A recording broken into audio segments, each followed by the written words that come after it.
Okay, let's unpack this. Welcome to this deep dive where we're exploring some pretty intense source material you've shared with us. That's right. Yeah, we're delving into a specific audio excerpt today. It's one that presents a really unique and, well, striking perspective on remote neural monitoring, R&M? and also this phenomenon people talk about called gang stalking. Right. So our mission here is to, carefully navigate this particular account. We're just here to extract the core claims, the specific methods described by this person in the material you gave us. Exactly. It's about understanding the worldview being presented here, pulling out those key bits, the claims as the source lays them out. And we're sticking strictly to what's in the material. Absolutely. No adding our own interpretations. Think of it like exploring a map someone else has drawn, a very specific map of reality. We're just walking their paths, looking at their landmarks. It's definitely a perspective you might not have come across before. Okay, so let's start with the core mechanism. What does this source say is fundamentally behind remote neural monitoring, RNM? What's the absolute basic claim? Well, one of the most fundamental things they put forward is their definition of RNM.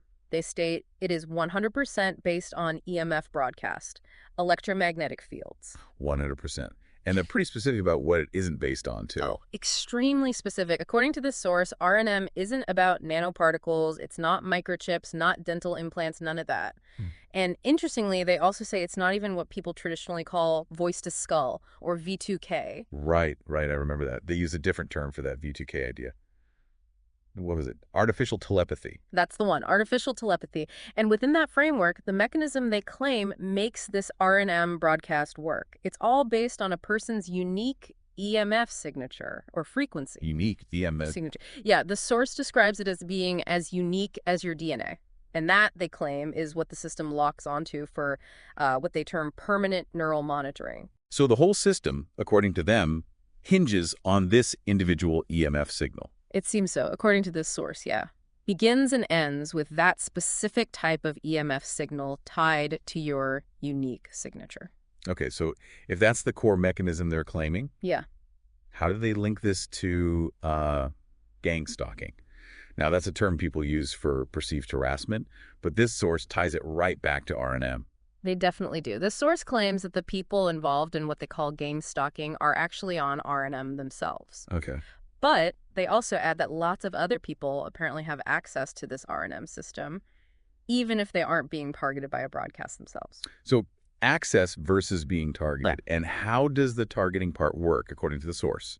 The actual, harassment. Well, according to this material, the targeting includes physical stuff like being followed, street theater, that kind of thing. Ah.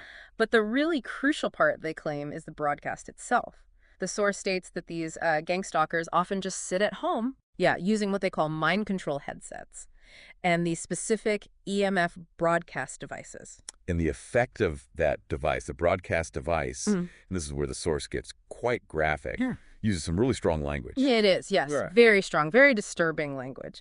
The source claims this broadcast device puts the target into a catatonic sleep state. Wow. And they call the device itself a rape machine, claiming it's used for virtual sexual activity. They specifically mention orgies. It's vital, we stress. We are strictly relaying the claims and the exact language used in this source. Understood. Just reporting the claims. And linked to this, they also describe a kind of virtual experience. Yes. Okay. They talk about mind control, where users can apparently connect and feel each other's senses, like a shared sensory input. Okay.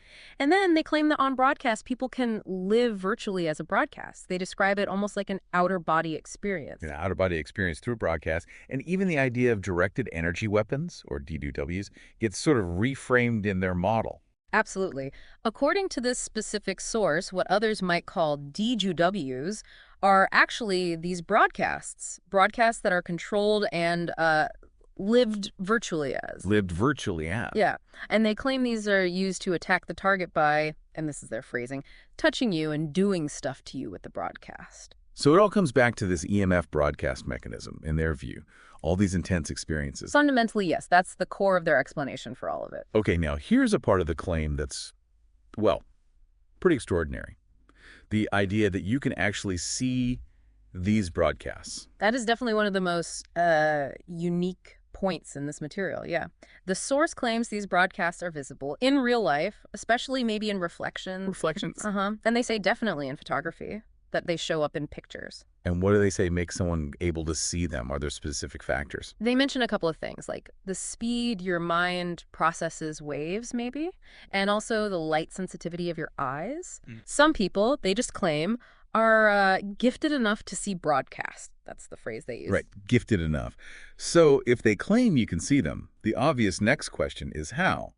And this is where they offer what sounds like a tutorial, specifically using photography to expose these alleged broadcasts. Exactly. Their whole point seems to be demonstrating this method because they believe the broadcast is just, well, it's there in the photos themselves, inherently. And the setup they describe for doing this, Mm. it sounds surprisingly basic. It really does. Just a few simple things, a lamp, for light, 1 or 2 magnifying glasses. Magnifying glasses, like just regular ones. Yeah, they specifically say even cheap ones work. And they mention using rubber bands or hair clips as kind of makeshift mounts. Okay. Then you need a camera. The source mentions using a $400 Galaxy Cam 2. Although interestingly, they also mention having focus issues sometimes, which they sometimes blame on game stalkers broadcasting on the lens. Broadcasting on the camera lens itself. Okay. And finally, editing software. Right. Some kind of photo editing software. Okay, so can you walk us through the actual technique they describe? Step by step, using this setup. Sure. So first, obviously, you take a picture, any picture, seemingly. Right. Then you use your magnifying glass, or maybe 2 of them with your camera, and you zoom in on the photo you just took, like looking at the photo through the magnifying glass with your camera. Okay, focusing on the photo through the magnifier. Exactly. And here's the crucial step, according to the source. You have to refract the light. Refract it, how? By tilting or angling the magnifying glass. They really stress this. Angling seems to work better, they say, than just looking straight through it. Okay. Tilting the angle. Yeah. And they also mention maybe using a second magnifying glass turned the opposite way as part of this process. And once you've got these refracted images captured by the camera, then you edit them. That's the next step. The source talks about editing the photos. They suggest using layering apps, maybe, or trying to bring out different spectrums and separate edits. Yeah, that's the term they use. Like, different edits might reveal different things hidden in the image depending on the spectrum you bring out. So after doing all this, the photography, the angling, the editing, what does the source actually claim you can see in these pictures? What's revealed? They describe seeing what they call links, Links, within the photos. Links? Like web links? It sounds like it, maybe.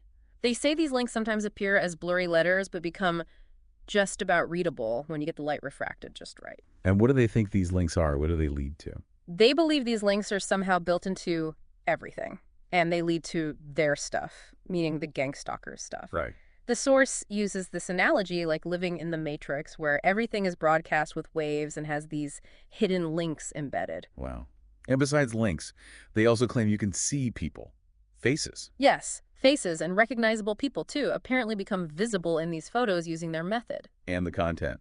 But what do these links and people supposedly relate to? What's the subject matter? Well, according to the source, the links and the people you see relate to sex orgies on mind control. Right. Tying back to that earlier claim. Exactly. And also to their gang stalking of you. The source describes the content almost like an advertisement for these alleged activities. An advertisement. And they give some really specific and quite disturbing visual details they claim to see. They do, very specific. They describe seeing people actually using mind control equipment, mentioning headsets specifically. They claim to see girls laying there that look like they're dead, although they clarified this means they're in that claimed catatonic sleep state. Okay, disturbing. And also seeing people with weird helmets or other kinds of devices on their heads, very detailed imagery they're claiming to find. And they also mentioned seeing the same people or scenes multiple times within a photo. That's right. The source claims you might see the same individuals or the same scenes showing up from different angles in different parts of a single photo. Or maybe they appear when you do different edits, bringing out those different spectrums. Okay, so beyond this whole photography tutorial, does the source make any broader claims or offer advice? Yeah, there are a few more things.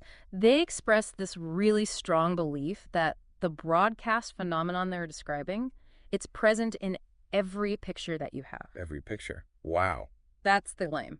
And they also seem pretty confident that this whole idea, their explanation, is gaining ground. They say it's starting to catch on and becoming pretty difficult to dispute. They feel it's becoming hard to argue against. Apparently so. Yeah. And finally, they do offer some advice for other people, for anyone who wants to expose this stuff themselves, or, as they put it, get your neural monitoring. Get your neural monitoring. What do they It's suggest? quite a list, actually. They recommend getting EMF meters, EMF detectors, learning computer programming, and coding. Okay, technical skills. Yeah, and they specifically mention focusing on the developer side of things, like Facebook, Instagram, Messenger, Why those platforms? because they allege that gang stalkers use Facebook apps for live streaming their activities. That's their claim. I And on top of that, they advise becoming a master hacker, an expert photography editor, and an EM expert. It's presented as needing a whole range of pretty advanced skills. a multidisciplinary expert in hacking, photo editing, and EMF. Got it. Okay.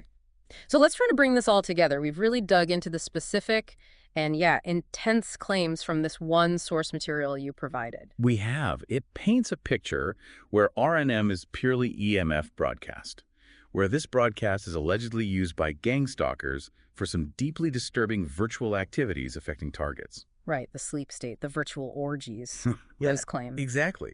And where all of this can supposedly be seen, be exposed, using fairly simple tools like magnifying glasses and a camera, combined with specific photo editing techniques. It's a very particular, very detailed worldview presented in this source. It truly is. And for you, our listener, engaging with material like this, perspectives that really exist outside the mainstream or conventional understanding, it can be valuable. Oh, so? Well, it offers insight into the different ways people make sense of the world, how they interpret information, especially unusual experiences. It highlights the power of these individual narratives and claims, particularly how they circulate online. It gives us a window into one person's framework based on the evidence they believe they found. Precisely. So what does this all mean for us then? It means we've carefully laid out the specific landscape described in this unique source material that you brought to us. We've examined its claims, its logic. And maybe it leaves you, the listener, with a final thought to mull over. Indeed. If, just hypothetically, as the source suggests, reality itself is fundamentally based on waves and broadcasts. Broadcasts containing hidden information, hidden links that need special techniques just to perceive, well, what might that imply about the nature of our own perception? And what else potentially could be hidden in plain sight, woven into the very fabric of our daily experience that most of us are just not equipped or maybe not gifted enough to see?